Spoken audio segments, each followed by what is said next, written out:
Jika orang yang bukan pengikut setia mencoba melakukan tes ini, dia akan mati. Dan orang yang tidak setia tidak akan berani untuk menjalani tes ini. Jika Anda bukan pengikut setia Kristen, jangan coba-coba untuk menjalaninya. Jika Anda mengikuti tes ini dan ternyata Anda pengikut palsu, maka Anda akan gagal. Karena tes hanya untuk pengikut yang setia.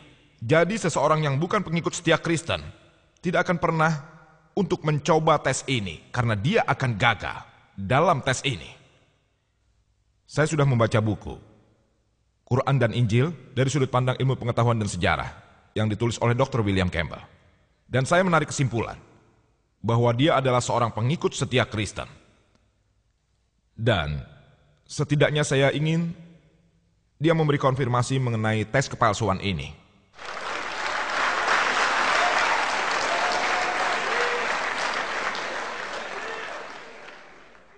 Tolong jangan disalahartikan. Saya tidak akan meminta Dr. William Campbell untuk meminum racun. Saya tidak ingin membahayakan diskusi ini. Saya hanya akan memintanya berbicara dalam bahasa asing. Bahasa asing yang saya maksud itu adalah sebuah bahasa baru. Bahasa baru. Sebagian dari Anda mungkin sudah tahu kalau India memiliki lebih dari 100 bahasa dan dialek. Saya hanya meminta beliau untuk mengatakan 3 kata ini. 100 rupiah. Dalam 17 bahasa resmi. Hanya ada 17 bahasa resmi di India, dan untuk mempermudah Dr. William Campbell, saya mempunyai sebuah catatan 100 rupiah yang ditulis dalam 17 bahasa. Semuanya ada di sini. Selain bahasa Inggris dan Hindi, saya akan membantunya dengan memberitahu satu. Eksap rupaya, bahasa Hindi. 15 bahasa lainnya, saya meminta beliau untuk membacanya. Saya tahu tes ini mengatakan mereka akan berbicara bahasa-bahasa asing dengan sendirinya tanpa bantuan bacaan. Saya ingin membuat tes ini lebih mudah, jadi saya ingin melihat seseorang melewati tes ini. Jika orang itu tidak dapat mengucapkannya sendiri atau ingatannya setidaknya membacanya, saya tidak keberatan untuk mengakuinya. Saya ingin meminta pimpinan diskusi memberikan ini pada Dr. William Campbell. Dia dapat menanggapinya. 15 bahasa. Eksap rupaya hanya 3 kata. Apa yang dikatakan Injil tentang hidrologi? Injil mengatakan dalam kitab Kejadian 9, ayat 13-17. Setelah Tuhan, pada saat Nuh menenggelamkan bumi dengan banjir lagi, sekarang kita tahu kalau pelangi disebabkan oleh pembiasan cahaya matahari dengan hujan atau halimun. Tentu saat sebelum Nabi Nuh pasti ada ribuan pelangi. Untuk mengatakan pelangi itu tidak ada sebelum masa Nabi Nuh, Anda harus menganggap kalau hukum pembiasan itu tidak ada dan ini tidak ilmiah. Tapi kini kita sudah tahu bahwa pelangi berasal dari pembiasan sinar matahari dan juga air. Tentu saja ini juga sudah ada sebelum zaman Nabi Nuh alaihissalam. Untuk mengatakan bahwa pelangi tidak ada sebelum zaman Nabi Nuh, itu berarti tidak ada hukum pembiasannya juga. Di bidang kesehatan, Injil mengatakan dalam kitab Imamat ke-14 ayat 49-53 bahwa sebenarnya cara baru untuk membasmi wabah lepra di rumah. Di situ dikatakan, ambil 2 burung, bunuh 1 burung, ambil kayu, ukur, dan masukkan burung yang masih hidup itu ke dalam air. Lalu setelah itu, perciki rumah 7 kali dengan air tersebut. Memerciki rumah dengan darah untuk membasmi wabah lepra.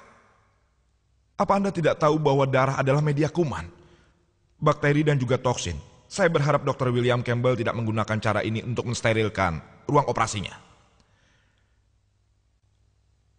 Dalam kitab Imamat ke-12 ayat 1-5. Dan kita tahu secara medis bahwa setelah seorang ibu melahirkan, dia tidak menjadi higienis, menyebutnya tidak bersih secara agama. Saya tidak keberatan. Namun Imamat ke-12 ayat 1-5 mengatakan, setelah seorang wanita melahirkan anak laki-laki, dia tidak akan bersih selama 7 hari, dan masa tidak akan bersih ini akan berlangsung selama 33 hari atau lebih. Jika dia melahirkan anak perempuan, dia tidak akan bersih selama 2 minggu. Dan masa tidak bersih ini akan berlangsung selama 66 hari. Jadi kesimpulannya, jika seorang wanita melahirkan anak laki-laki, dia tidak bersih selama 40 hari. Dan jika dia melahirkan anak perempuan, dia tidak bersih selama 80 hari. Saya ingin Dr. William Campbell menjelaskannya secara ilmiah. Bagaimana mungkin seorang wanita tetap tidak bersih setelah dia mengalami 2 kali masa menstruasi? Injil juga mempunyai tes yang bagus berkaitan dengan perzinahan. Bagaimana membuktikan seorang wanita telah melakukan perzinahan? Dalam kitab Bilangan, ke-5 ayat 11-31. Di situ dikatakan, pendeta harus mengambil air suci dari suatu tempat, mengambil debu dari lantai, dan meletakkannya ke dalam tempat tersebut sehingga air itu menjadi pahit. Dan setelah mantra dibaca, dia memberikan air itu pada si wanita. Jika wanita tersebut pernah berzina, setelah dia meminumnya, mantra itu masuk ke tubuhnya, perutnya akan menggelembung dan pahanya akan membusuk, dan dia akan dikutuk oleh orang-orang banyak. Tapi jika dia tidak pernah berzina, dia tetap akan bersih dan akan melahirkan keturunan. Metode baru untuk mengidentifikasi apakah si wanita pernah berzina atau tidak. Saat ini di dunia, ada ribuan kasus yang tertunda di seluruh belahan dunia. Pengadilan hukum yang berbeda hanya berpedoman pada asumsi seseorang tanpa bukti kalau wanita telah melakukan berzina. Saya telah membaca di surat kabar dan juga media kalau presiden negara hebat ini, Tuan Bill Clinton, terlibat skandal seks sekitar 2 tahun yang lalu. Saya penasaran, mengapa pengadilan Amerika tidak menggunakan tes air pahit ini untuk membuktikan skandal presidennya?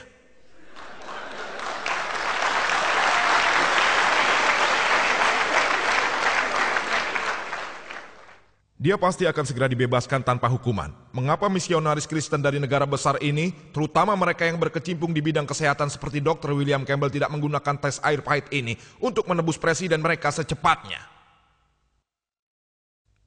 Matematika adalah cabang ilmu pengetahuan yang sangat dekat dengan IPA yang dapat membuktikan untuk memecahkan masalah ini dan sebagainya. Ada ribuan kontradiksi dalam Injil. Ratusan berkaitan dengan matematika, saya akan menyinggung di antaranya. Disebutkan dalam Ezra kedua, ayat 1 dan Nehemia ke-7 ayat 6 bahwa ketika orang-orang kembali dari pengasingan, dari Babylon, saat Raja Nebukadnezar dari Babylon membebaskan orang-orang Israel dari tahanan, dan daftar orang-orang tersebut diberikan. Daftar tersebut tercantum dalam Ezra 2, yaitu pada ayat kedua sampai 63, dan Nehemia 7, ayat 7 sampai 65. Daftarnya diberi nama dan nomor orang yang dibebaskan. Dalam 60 ayat ini terdapat tidak kurang dari 18 kali. Namanya sama, tapi nomornya berbeda. Terdapat tidak kurang dari 18 pertentangan dalam kurang dari 60 ayat dari 2 bab ini.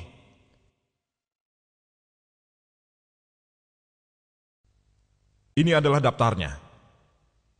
Saya tidak punya cukup waktu untuk membacakannya. Ada tidak kurang dari 18 kontradiksi yang berbeda dalam kurang dari 16 ayat. Lebih lanjut, dijelaskan dalam Ezra kedua, ayat 64. Total jamaah jika Anda tambahkan mencapai 42.360. Dan jika Anda menghitung Nehemia bab 7, ayat 66, jumlahnya akan sama, yaitu 42.360.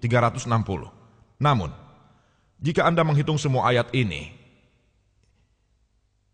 yang juga merupakan PR saya, ini daftar Ezra, dan ini daftar Nehemia. Ezra bab 2 dan Nehemia bab 7. Ini merupakan pekerjaan rumah untuk saya. Pada Ezra bab 2, tidak mencapai 42.360, tapi hanya 29.818. Dan jika Anda menghitung Nehemia bab 7, bahkan tidak mencapai 42.360, hanya 31.089. Penulis Injil ini, yaitu Tuhan yang Maha Besar, tidak bisa menghitung. Tapi jika Anda tanyakan ini pada seorang lulusan SD pun akan dapat menjawabnya dengan benar. Anda dapat menjumlahkan 60-an ayat ini dengan mudah. Tuhan yang maha besar tidak mengerti penjumlahan. Nauzubillah. Tapi jika